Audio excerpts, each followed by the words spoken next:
Welcome to the Wolfe Power Club, the weekly podcast where we discuss energy, industry and politics. Ladies and gentlemen, welcome to the Wolfe Power Club podcast, the number one energy podcast on the Apple charts. But this week, it's International Energy Week. The world has come to our home of London, and we're delighted to say that on the podcast this morning, we have Marta, who is the chair of the Energy Institute's Young Professionals. Marta, welcome to the podcast. Thank you very much, Alex. It's great to be here.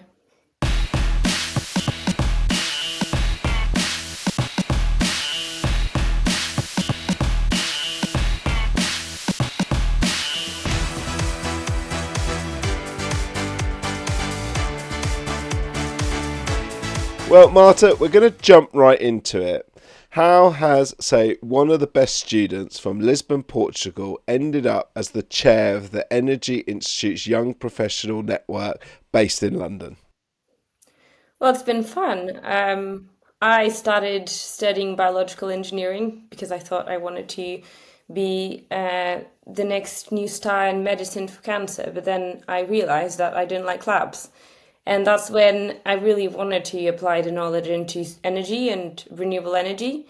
So I moved to London for a master's on climate change and finance at Imperial. Passed by Brussels for a little bit. I wanted to work with the EU Commission, so we were working on bioenergy matters.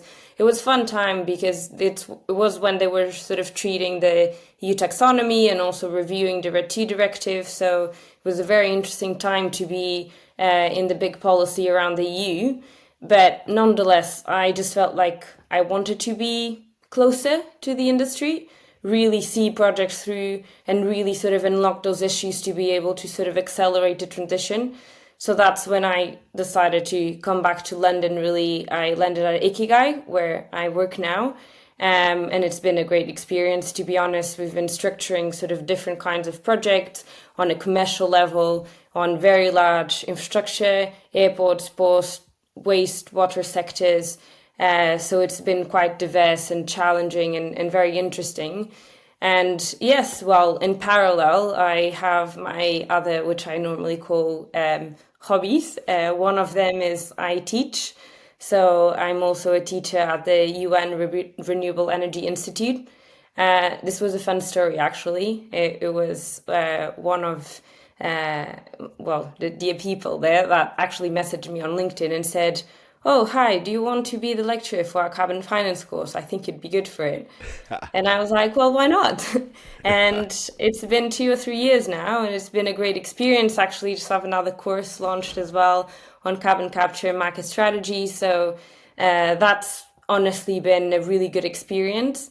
And yeah, well, in the middle of this, I started to go to some of the young professional network events, the one in London for the Energy Institute. Some friends invited me, and honestly, I just found a great community of very passionate, intelligent, also very fun people, and I just decided to stick around. So that's where I am right now. Marta, I had so many memories flashing back of my own career there. I took a job in the Netherlands with Shell shortly after graduating, and then one of the things that I did while I was at Shell was also lecture at Leiden University, and it was great. And I've got to say to everyone, I went to one of Marta's committee's events that looked at venture capitalists and founders. The room was absolutely packed, and it's partly why we asked Marta to come on, because the Energy Institute Young Professionals is a brilliant place to meet people, interact and discuss the big energy ideas. But I want to go back to a bit of one of your specialisms that you lecture on, and I'm sure it comes into the day job as well, because so much of this is part of the overall energy economy now, is carbon financing. What are the fundamental parts? And unfortunately, we don't have time for the whole lecture season, but in terms of in brief, what are the fundamental parts and what does success look like in carbon financing? So that's a big question.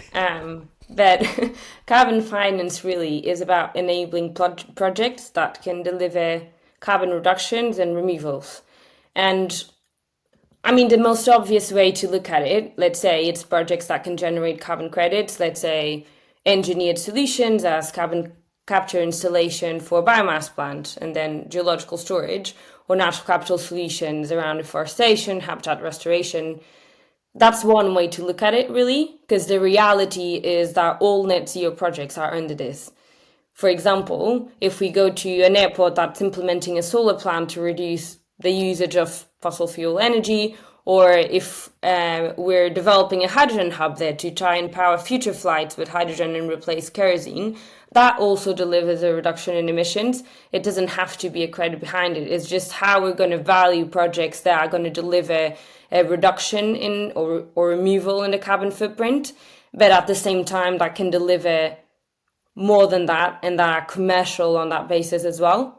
So the aim really is to implement measures that will make these low carbon projects bankable. It's either through government intervention, let's say carbon taxes, obligations, incentives, which will make lower carbon technologies more competitive and attractive to both sort of, let's say, the asset owners, but also the investment community. But the really, really key part of it, and honestly, I think all the energy transition, is demand. If there are no flights to take the hydrogen from the hub, then there's no project. We need to build what is the offtake case that is really going to enable us to push the demand forward for these projects that are considered a bit more forward thinking, or that we can't see the demand yet there to really justify the investments in that infrastructure now and really accelerate the market uptake of these projects. I mean, just taking that example on the flights, it's not just the flights that can use the hydrogen. We can look at the ground handling vehicles at the airport. We can look at cargo trucks around the airport. We're actually doing that on Glasgow Airport. And so it's really understanding how to build that demand. And the success of carbon financing is being able to deliver holistic systems where we are considering energy solutions and also natural capital solutions. What's the complementarity there? Where the projects are delivering something that's profitable and bankable, but also delivering long-term resilience to the assets, impacting the carbon footprint, balancing with the natural environment. It's the big ticket item, really. Yeah, because I think you're spot on. We see the regulator now almost creating the market, and what I mean by that is the carbon challenges for the big producers, whether it's the industry or even in France. I see that this year, for instance, the individual tax now on your car is based on not only carbon emissions but on the weight, because obviously they then associate that with then other negatives and the cost of the car. So it means actually if you got a brand new Aston Martin completely V12 in France, you would be looking at over €70,000 per vehicle for tax on that purchase, which is levels that we've never seen in this country. But you can see the markets, on the free scopes for companies coming in, and you can see them gradually getting momentum. But there's a big debate in this country. Obviously, Ed Miliband announced that there'll be £22 billion for carbon capture.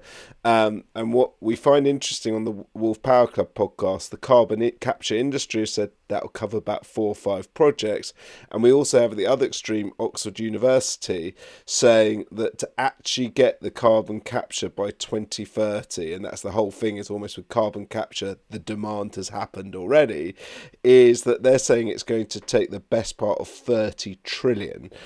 So as someone who lectures on carbon financing, is carbon capture a good value way to actually manage our carbon reduction? I think we need to understand the context on carbon capture. I mean, carbon capture can be used as a mitigation solution. For example, I think here we're talking about, let's say, installing carbon capture equipment on an industrial site, sort of, for example, steel or cement production.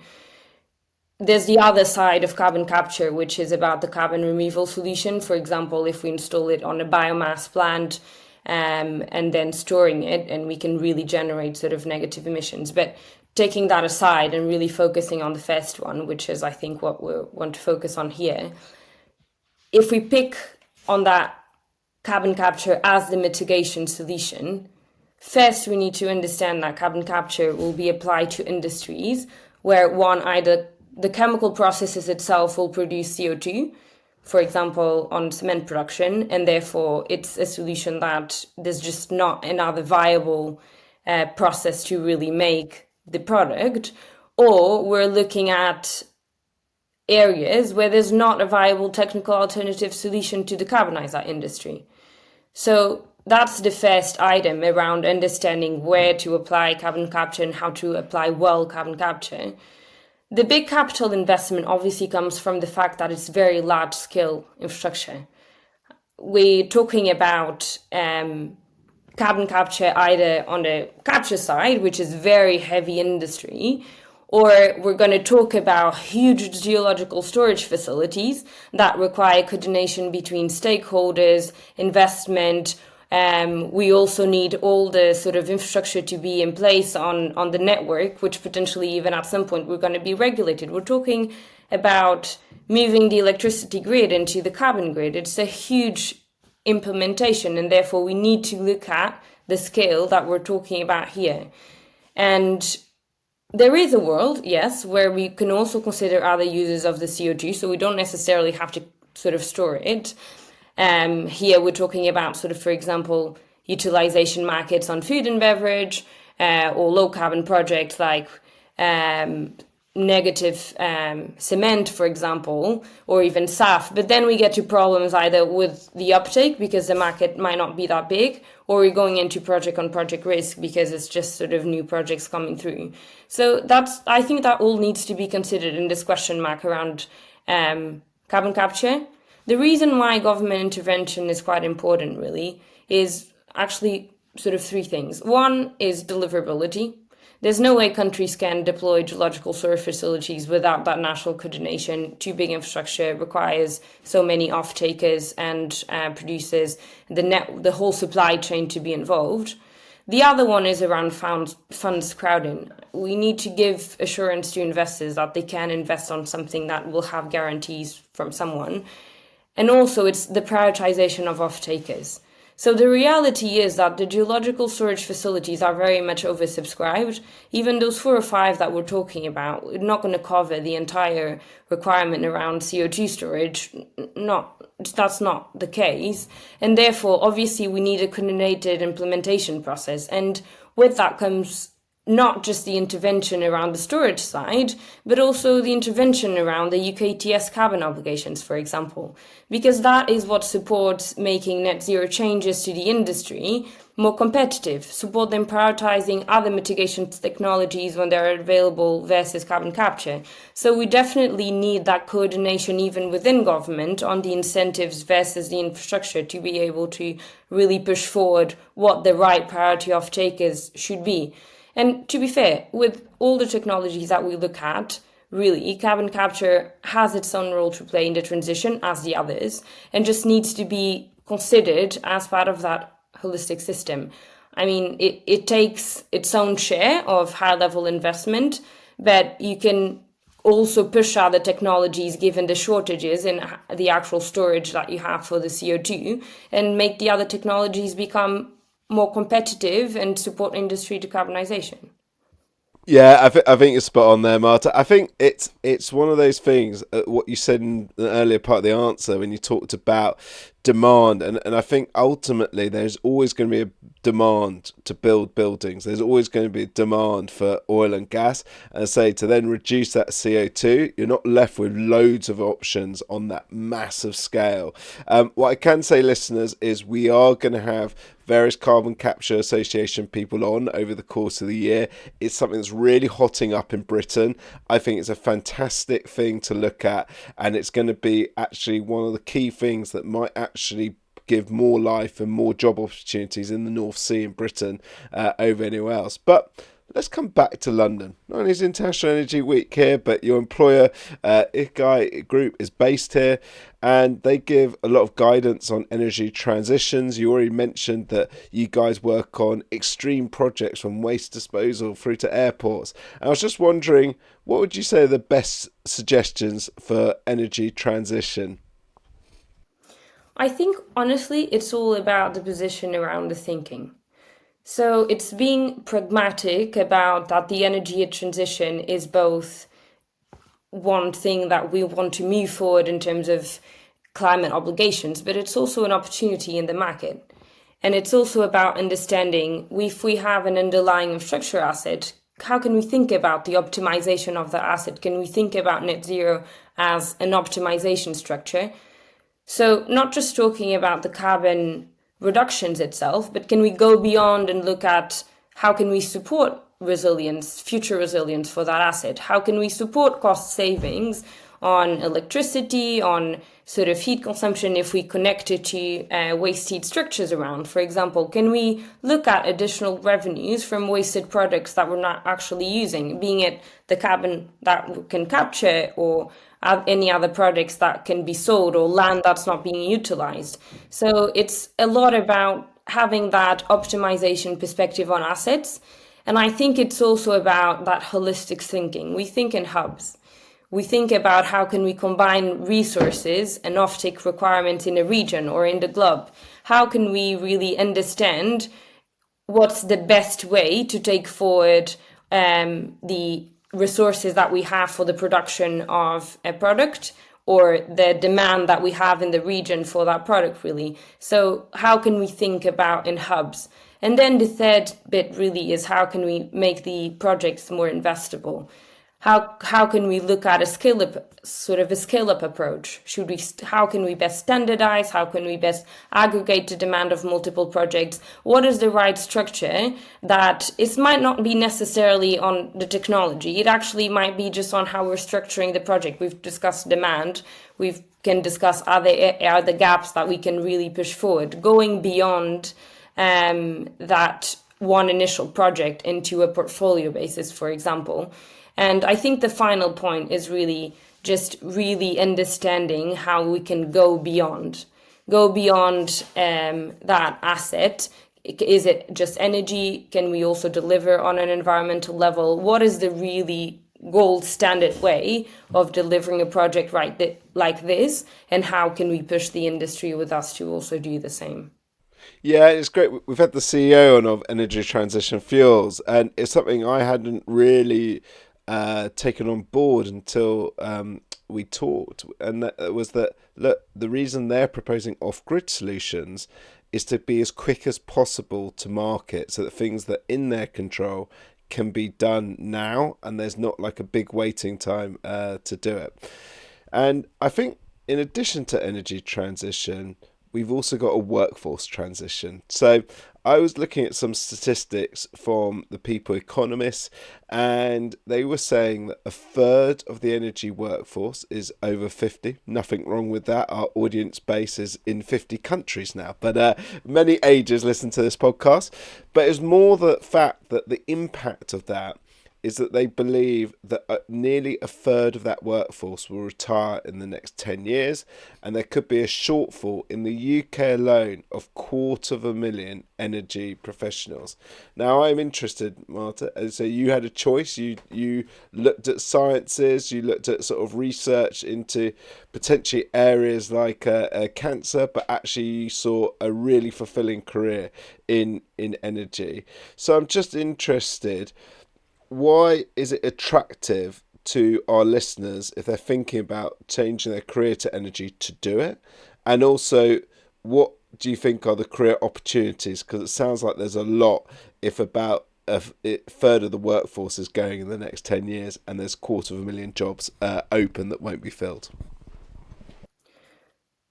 In short words, it's just exciting. It's just the most unique time to be in a market where coming in as a junior, you can actually be head on any of your specialisms. The power dynamics around knowledge have sort of changed in the last years, I guess, for the energy and the net zero industry. It does feel like the knowledge in the market is not based in experience alone anymore. There are new technologies, new market surging, and what that means is that junior people may actually have more specific knowledge on certain aspects, and being able to be respected for that knowledge and having your perspectives valued, it's a really critical position to be able to evolve the sector, but also to sort of be in the market right now. Also, probably because I work for a great company where they actually hear me. But besides that, I think it's honestly very exciting. That's also why being part of the Young Professionals Network, it's so exciting because you make those connections. Everyone in the market is needed. You can't work in silos and you can't work alone.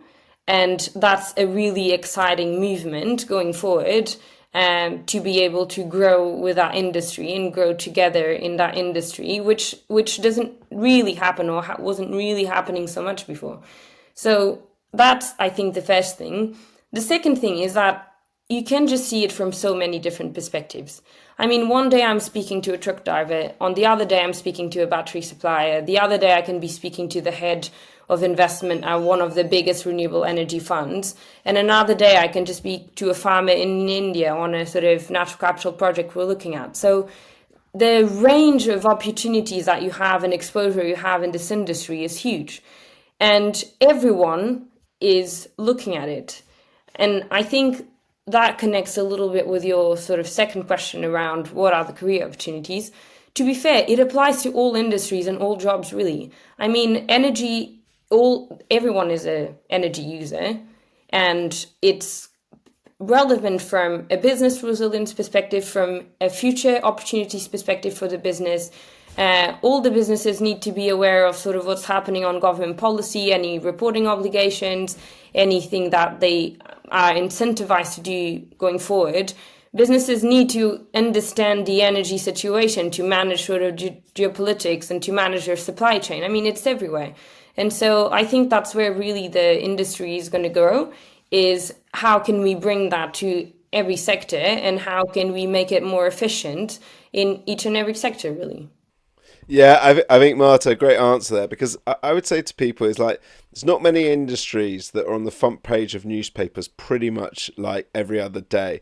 There's not many industries where you can physically see the results so much, like, travel between countries, travel in countries, the heating aspects, keeping the lights on, having great power supply, having great internet. And then I also would say that actually for those that are at the start of their career, where I think there's a real meritocracy in energy is, look, on energy transition, if you figure out a piece of technology or piece of engineering that breaks through, you'll be listened to, because no one has the answers or all the answers, and there's definitely going to be massive progress on energy transition. On the commercial side, and I always found this even in the very early stages of my career, it was that because essentially it's the art of closing and making things happen, that doesn't relate to any particular age group. So some of the best commercial people I've ever seen at the start of the career, but also some fantastic people way, way past traditional retirement dates still in there. And that's why I've always loved energy, because it is so front and centre of everything you do, and you can see it. And I know certainly one of my highlights was we did all the fuel that supplied the build of the Olympics in 2012. And then when you were sat in that stadium watching Usain Bolt, it was great he was so fast, but it's wonderful that we'd supplied all the diggers, all the construction, all that. So we all have our own Olympic goals. I then want to go into a bit of inspiration. I know for me that sort of, partly my father taking me to energy sites as a child. I was just wondering if during your journey, has there been any great inspiration in the energy sector, either a person or an event that made you think, yeah, I'm in the right place? Well, honestly, without wanting to fall into a cliche, I think it's definitely the Ikigai co-founders. So Helena Anderson and Roberto Castiglione. The reason for that really is they're incredibly passionate and experienced people in the industry. I admire how pragmatic and commercial they can be. It's really scrapping out all the boundaries and really trying to make an airport the biggest port, all the shipping routes between South Africa and UK or Japan, and they just make it all of it. Well, we have such a good opportunity. Let's make the right puzzle. And that challenge and that way of looking at the energy transition, that opportunity that we're sort of really filling in what's missing on the market, either on investment or demand or government policy, on professional development, on the supply chain, you can really just sort of unlock projects which seem to be quite impossible. And I think that's quite visionary in the sense that we take it forward. And also the way that they look at combining the industry and collaborating together on the industry and building something that's going to last. I think that's really quite inspiring. And that's exactly what I wanted coming into sort of this industry, is to understand how do you go to work every day and you feel like you have an impact and what you're doing is actually going to make it better for the world. But at the same time that we're not on the clouds, we're actually really doing something that's going to change how reality works. And one day when I go back and maybe fly into one of the airports that we work in and I see a solar plant there, or when I fly on a hydrogen plane, I think that will really change my life, really. And so I'd go there. Fantastic. And certainly, listeners, coming up in March, we're going to have the author of Sustainable Aviation that is coming out with its new edition halfway through the month. And that's going to be a really, really good read. And the author is going to be talking about where we are with hydrogen planes. So I think now it's London. It's the home now for yourself. It's the home for the Wolfe Power Club. But the world energy leaders are coming, whether it's people on the investment side, whether it's politicians, whether it's people who've recently been politicians like John Kerry. They're all coming to London this week. What are you hoping to get out of International Energy Week, Marta? Well, without wanting to repeat myself, I think I'm always in these four words. One is pragmatism, progress, collaboration, holistic thinking. I mean, if we can get all of that out of it, we have the energy transition solved tomorrow. So hopefully that's what we want to do. Um, but one of the ways that actually we can do it is we'll be hosting a reception on the evening of the 26th, and it will be about nature and energy. And really the purpose of it is to bring forward everything that we've been talking about here, is how we can really maximize value out of combining energy and nature projects. I mean, it's sort of what is the really the gold standard in the industry. That is the North Star on how we're going to move forward. And it's around the young professionals, yes, but it's also about bringing the right partners in that can or know or sort of are doing this already, and how we can piggyback from that to really sort of push forward in this next year.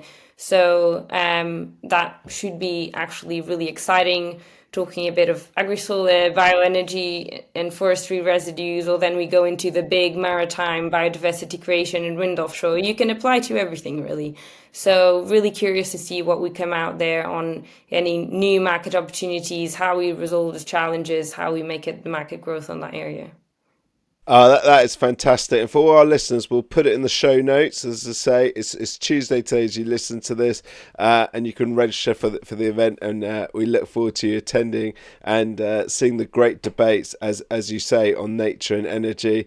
It reminds me actually of a time when I had a little highlight in my career. We'd put in a new drop-in fuel that had reductions on carbon and emissions. And I'd done the sales pitch a number of times, but what really brought a tear to my heart, listeners, was they used it at Howlett's in Kent, one of the most famous places in the world for breeding back species that no longer exist. And the first baby rhino in Britain was born in captivity, and that was a good day in fuel to go and visit the baby rhino before other people could. And that was a brilliant example of nature and energy, cleaner air for the rhinos, more productivity, everyone was winning. So we go then into just before we go into our quick fire questions, Marta, that we ask all of our guests. Who do you think is the most relevant person in your contacts books that should be on the next Wolfe Power Club podcast? Great question. Well, I think it wouldn't be fair to go high up. So I know so many incredible young professionals. So I want to recommend Bianca Gavin. She is a fantastic woman. She's a power force. She's dealing with international energy development every day of the week, and especially on how to abate sectors as shipping. So I would definitely recommend her. Brilliant. And I think shipping is going to be one of the big life challenges to hitting 2035 and 2050 targets. That's a great shout. So now a quick few fire questions. And it's my bit I enjoy because it kind of brings together whether it's our guests that have been rabbis, Olympians, CEOs of energy companies, or now the chair of the Young Professionals of the Energy Institutes. It's good to No get their pressure. views. So, what are you investing into in the energy industry, whether it's time or money? Well, because I'm young and I can invest in risky things right now, no, I'm saying I definitely investing my time on this nature complementarity piece for energy. I think energy and nature systems are really sort of the next step, and we really need to look into how we can manage those better. And the other thing that's really interesting as well, it's how we look at this growth in AI and actually how you're going to power all that up, because a chat GPT search takes 5 times more power than a Google search. So looking at the data center world is something that we're also doing, and I think there's definitely something that will come up there in for this year, really, not even the next years. And Marta, no plugging, but I might mention that I'm a director of an AI company in energy. So, so great work, Marta. The next quickfire question, specifically on the UK government, although with your background in Brussels, you might want to include them as well. In the next 12 months, what would you like the British government or potentially the European government to do in the next 12 months? Well, we always ask the difficult things, right? But we should stretch it as much as we can. Um, I think definitely clarity on policy. I mean, especially around sort of networks, being it for CO2 or hydrogens, where are the networks going to be? How are you going to connect all of those projects? How do we make sure that we go into a potential supplier and the transport is always the issue. How do we get to places? What that connectivity will be? I think that's quite important to really get through. And the second thing is around visibility on revenues for the transport sector. So we've talked a lot about the transport sector here. It is really part a lot of what I do. And the current sort of scheme for transport, being it road or aviation or even others, it's based on certificates, which is making it difficult for us to sort of structure projects. So, being it biomethane or hydrogen or others. So, definitely keen to understand how there's going to be more visibility on those revenues. And I think finally, it's really around how to create the right demand for sort of nature-based credits, being it carbon removals, being it biodiversity or others. How can we best structure that demand going forward? And there's talks around including engineered solutions in the UK ETS.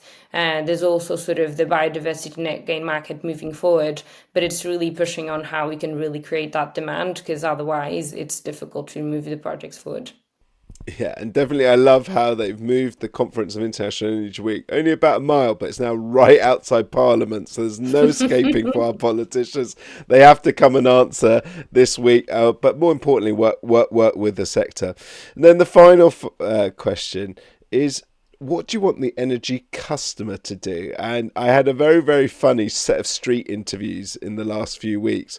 I'd go to everyone this double-edged question. I'd be like, what do you think climate change has impacted you in the lifetime? Oh, yes. And then my next question would be, how many flights have you taken the last year? And they'd be like, oh, 50, 40, 30. So I liked how in people's mind they detached it, but when you ask the two together, added it. So it comes very relevant to our quick fire question of, what do you think the customer should do in the next 12 months?